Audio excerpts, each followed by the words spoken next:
शांति। आज का स्वमान। मैं सुख स्वरूप आत्मा हूँ। ये एक ऐसा स्वमान है जो हमें मायावी दुखों से लड़ने की ताकत देता है।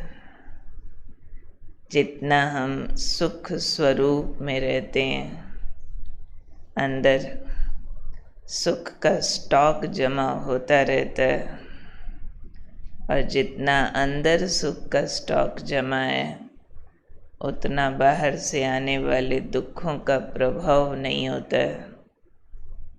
बाहर का दुख प्रभावित करता है, माना अंदर सुख का खजाना जमा नहीं हुआ है।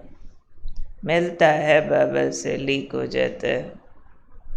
तो सुख स्वरूप में मैं आत्मा सदा रहूं है ये मेरा पर्सनल स्वरूप। आत्मा के 7 एनर्जीज में से मुख्य है मैं सुख स्वरूप आत्मा हूँ। मुख्य है मेरा ये गुण। सुख के बिना आत्मा चल नहीं सकती। इसलिए सारे जीवन का पुरुषार्थ सुख प्राप्त करने के लिए होता है। भले अज्ञानवश सांसारिक, दैहिक, भौतिक सुखों के पीछे पड़ जाते हैं, क्योंकि रूहानी सुख समाप्त हो गया तो रिप्लेसमेंट में कुछ तो चाहिए। फिर इंद्रियों से सुख, व्यक्ति, वस्तु, पदार्थ से सुख लेने के लिए आत्मा विकारों का प्रयोग करने लग जाती है। मतलब चाहिए ही चाहिए, दिस वे दैट वे। तो जितना हमने विकारों के द्वारा, इंद्रियों के द्वारा सुखों की तरफ कदम बढ़ाया, उतना आत्मा का अंदर का सुख लीक हो गया सर। शक्तियाँ खाली हो गई और विकारों के वशीभूत होकर सारी आत्माएं अपार दुखों में चली गई। इसलिए बाबा हमें वापस हमारे खजाने लौटाने आया है। बता रहा है, बच्चे, सुख का सारा खजाना अंदर है। तुम खुद सुख स्वरूप आत्मा हो। मुझ सुख के सागर की संतानों। और कर्म, इंद्रिय जीत, विकारों जीत में सुख है। प्रकृति जीत में सुख है। वो जीत होना माना ही टोटल सोल कॉन्शियस, यानी सोर्स को पकड़ें। सोर्स है सुख का हमारा आत्मिक स्वरूप, देवभान से न्यारे वाला। और बाबा सुखों का सागर, बाबा के सर्व संबंध, बाबा का प्यार, बाबा की पढ़ाई, बाबा का साथ, परम सुखों का रास्ता। इस सब के लिए आज बाबा ने विधि बताई है कि हमारे अधिकार होते हुए भी हमसे दूर चले जाते हैं बार बार। उसके लिए चाहिए स्मृति। सुख स्वरूप आत्मा होते हुए भी उस सुख में सदा बनी रहूं, उसमें काम करेगी स्मृति। जैसी स्मृति वैसी स्थिति कहा जाता है। पीछे भी बाबा ने कुछ दिन हमें स्मृतियों के पाठ पढ़ाए हैं। तो अगर स्मृति हमारी खुशी की है तो खुशी आएगी, स्मृति दुख की है तो दुख आएगा। नॉर्मल रिवाजी रूप से भी अगर हम चेक करें, हम जीवन की कुछ दुखदायी घटनाओं को याद करने लगें तो अभी सब कुछ नॉर्मल होते भी दुखी हो जाएंगे। और अगर सुखदायी घटनाएं याद करें तो अभी के हालात ठीक न होते हुए भी सुख का अनुभव कर सकते हैं। तो ये स्मृतियों का जादू होता है। तो जैसी स्मृति होगी वैसी स्थिति होगी। खुशी की तो खुशी, दुख की तो दुख। अब बाबा ने हमें फिर आज अलार्म किया है कि बच्चे आने वाले समय में तो अपार दुख आने वाले हैं, हालात बहुत बिगड़ने वाले हैं। तो हमें क्या करना है, क्योंकि बाहर तो दुखों का प्रकोप बहुत बढ़ जाएगा, जितना अभी है कई गुना और बढ़ने वाला है।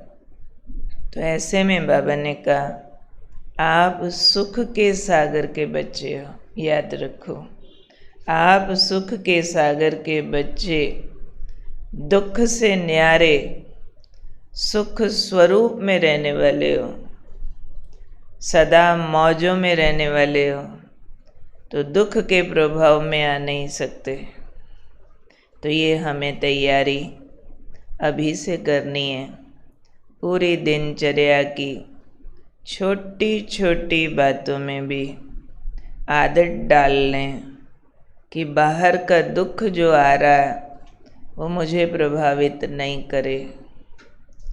बहुत रूपों में आ जाता है दिनचर्या में। किसी ने कहना नहीं माना, कोई चीज़ टूट गई, मर्जी की चीज़ नहीं मिली। आजकल तो शरीरों की ताकत कम होने से सुविधाएं नहीं मिली, लाइट ही चली गई। वैसे इन्वर्टर्स होते तो भी कोई फॉल्ट आ गया, गाड़ी खराब हो गई, मोबाइल ही बंद पड़ा है। अब किसी को कुछ मैसेज देना चाहते हैं, दे नहीं पा रहे हैं, कुछ भी मर्जी के अनुसार नहीं हुआ। तो जाने अनजाने कम या ज़्यादा परसेंटेज में हम अंदर दुख लेते रहते हैं। हाय आज माथा भारी हो गया, आज तो बड़ा चिड़चिड़ापन आ रहा है, आज तो उदास, आज तो खुशी कम। ये सारा मोटा दुख नहीं तो छोटा छोटा तो है, और छोटा छोटा जमा करते भी बड़ा हो जाता है। कई बार तो चिल्लर जमा करते भी बड़ी रकम हो जाती है। तो ये दुख के चिल्लर भी तो ना उठाएं ना, ये चिल्लर भी स्टॉक बना देंगे और फिर बड़ा दुख का पहाड़ हो जाएगा। तो इसलिए आज बाबा फिर से हमारी स्मृतियों की निरंतरता याद दिला रहे हैं। यूँ हम सबको खुशी का अनुभव है, सबको सुख के सागर से सुख प्राप्त करने का सबको अनुभव है। जीवन में कितना परिवर्तन आया, लेकिन बीच बीच में दुख भी आता है, ये भी सभी को मालूम है। तो हम याद रखें, आता नहीं है, आने देते हैं। कुछ न कुछ रिजिडिटीज़ रखी है, एक्सपेक्टेशंस रखी हैं, जो हमारी उन सुख की स्मृतियों के खिलाफ है। सुख की स्मृतियाँ तो ये कहती हैं कि अम्मा मरे तो भी हलवा खाना, बीबी मरे तो भी हलवा खाना। जिन्होंने ये स्मृति नहीं रखी दूसरी रख लेंगे, हाय फलाने को कुछ हो गया तो उसके बिना मेरा गुजारा कैसे चलेगा। अब जिसने ये वाली स्मृति रखी है वो कदम कदम पे अपने दुखों को निमंत्रण दे रहा। भले ये स्मृति फ्यूचर की तरफ जाती है, बहुत करके स्मृति को पास्ट का समझते हैं, लेकिन पास्ट और फ्यूचर दोनों में स्मृतियाँ घूमती है। उसका प्रभाव वर्तमान पर आकर के पड़ता है। तो हमारा पास्ट भी गोल्डन था, हमारा फ्यूचर भी गोल्डन है। हमारा पास्ट भी शांति धाम था, हमारा फ्यूचर भी शांति धाम है। हमारा वर्तमान भगवान के साथ है। इसके बीच वाली बाकी सारी बातें एक केवल नाटक का सीन बदलने के लिए आई है। उनसे प्रभावित न हो, इसलिए मेरी अनादि, मेरी आदि स्मृतियों को मैं बार बार रिवाइज करूं। हमारे बड़े महारथियों के स्लोगन्स ही इसी तरह के, अब घर जाना है। ब्रह्मा बाबा का बस मिचनू बना कि बना, वो वाला स्वरूप खींचता रहा। तो जितना हमारी अनादि और आदि स्मृतियाँ हमको खींचती रहेंगी और संगम युग के प्रभु मिलन के सुख याद करते रहेंगे, बाबा के प्यार का वो आनंद फील करते रहेंगे। जब जब बाबा के प्यार की अच्छी फीलिंग हुई, बाबा के साथ के अनुभवों से जीवन में प्राप्तियां हुई, सबको रिवाइज करते रहें।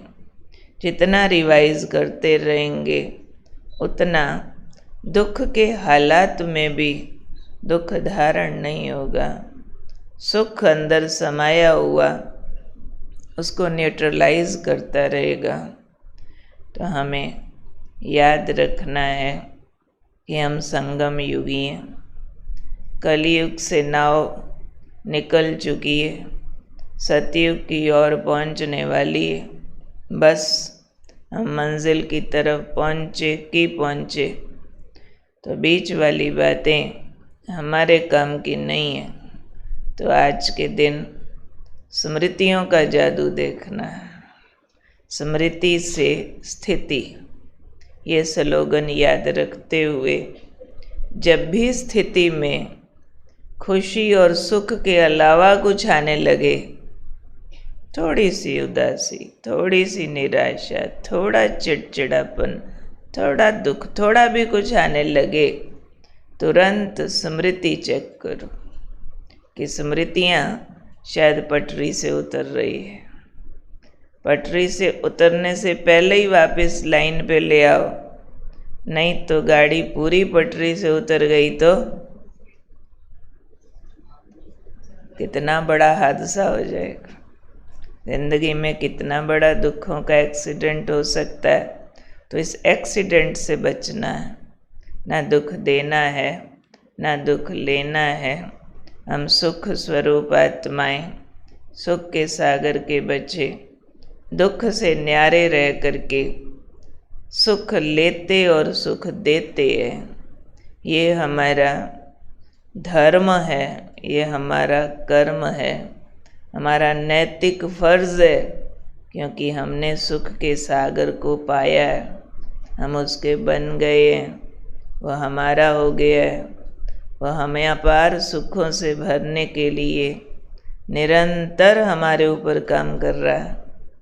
इसलिए अब इस दुखों की तपती आग वाली दुनिया में हम सुखों के स्टॉक होल्डर्स प्रसिद्ध हो जाने चाहिए कि हाँ, सुख चाहिए ना, इनके पास जाओ, इनके पास जाओ, थोड़ी देर भी बैठेंगे ना, दुख भूल जाएंगे।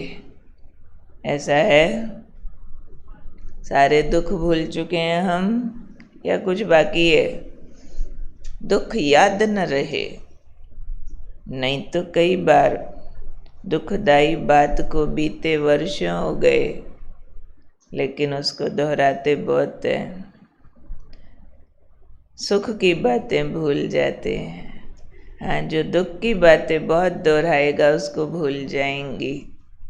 सुख की बातें इतनी दोहराओ कि दुख वर्तमान का भी बड़ा आ जाए तो भूल जाए, प्रभाव न डाले। उससे बड़े बड़े संकट टल जाते हैं, बड़ी बड़ी परिस्थितियाँ आई हुई बदल जाती है अगर हम प्रभावित नहीं होते हैं तो।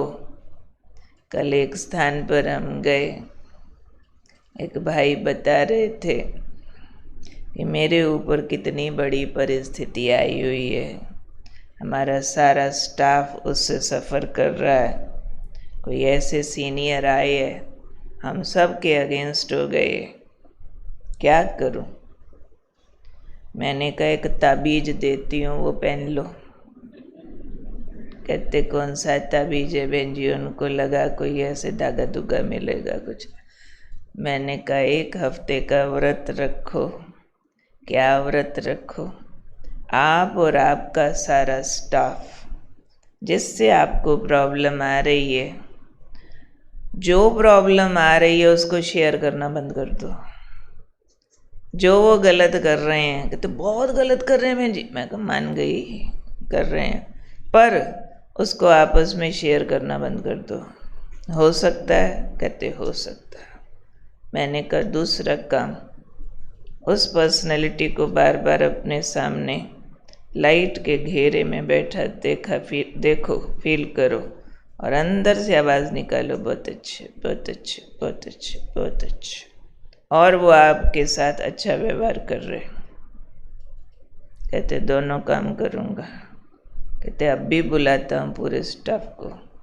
तुरंत उन्होंने ओके बोला कि 1 हफ्ता का हम सबका व्रत है, हम कोई उनकी नेगेटिव व्यवहार को शेयर नहीं करेंगे, मन में भी नहीं सोचेंगे।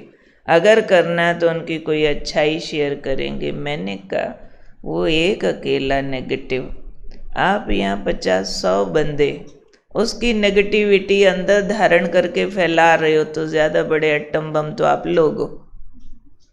वो एक नेगेटिव है, आप 100 पॉजिटिव हो जाओ, नेगेटिविटी मर जाएगी।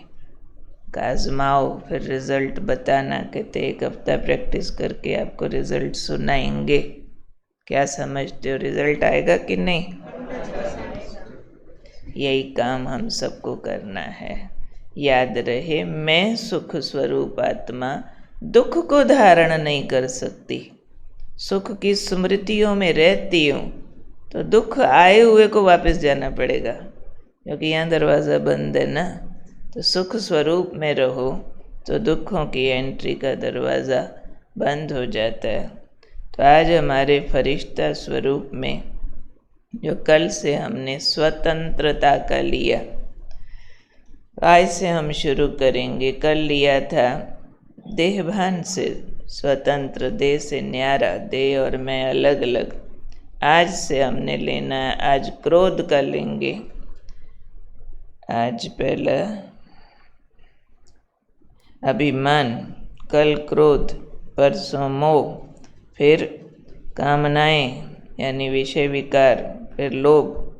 इन 5 विकारों पर हमने ये 5 दिन काम करना है स्वतंत्र होने के लिए सिंसियरली, क्योंकि ये विकार ही दुख की स्मृतियों में लेकर के जाते हैं हमें।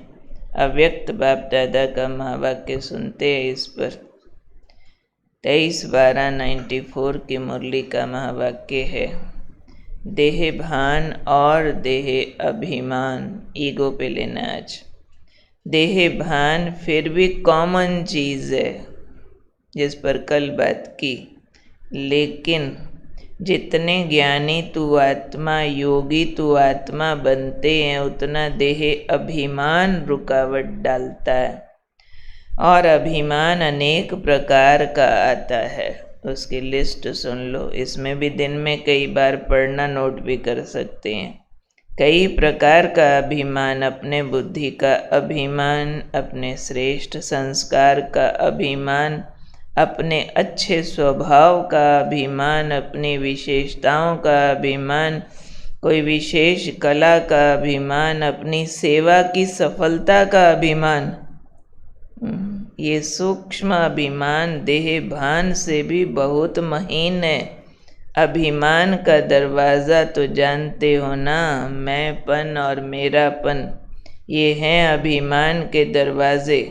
तो फरिश्ता का अर्थ ये नहीं कि सिर्फ देह भान या देह के आकर्षण से परे होना व देह के स्थूल संबंध से परे होना, लेकिन फरिश्ता अर्थात देह के सूक्ष्म अभिमान के संबंध से भी न्यारा होना। अपने अच्छे कर्मों का जो भान आता है वो अभिमान बहुत खतरनाक है। और अभिमान की निशानी पक्की रट लो अंदर, जहाँ अभिमान होता है वहाँ अपमान की फीलिंग जल्दी होती है। जल्दी फील होगा मेरी इंसल्ट कर दी, मेरे को पूछा नहीं, मेरे को समझा नहीं, तो वहीं समझ लो अभिमान काम कर रहा है। अगर कोई गुण है, कोई शक्ति है, तो दाता को क्यों भूल जाते हो? दाता की दी हुई है। करन करावन हार शब्द भान और अभिमान दोनों को मिटा देता है। इसकी फ़ोटो जो आपके पास आएगी ना, उसमें ऐसा दिखेगा। छोटा पहले सिर झुका के काला सा बैठा है कुर्सी पे, और उसमें से निकला फरिश्ता तो बड़ा हो गया। तो अभिमान आपको छोटा करता है। अभिमान के दरवाजे तोड़ दो तो रियल बड़े हो जाएंगे। जितना अभिमान करेंगे मैं और मेरा तो छोटे और झुके हुए, लगता ये है कि हम बड़े हो रहे हैं लेकिन हो जाते हैं छोटे। आज की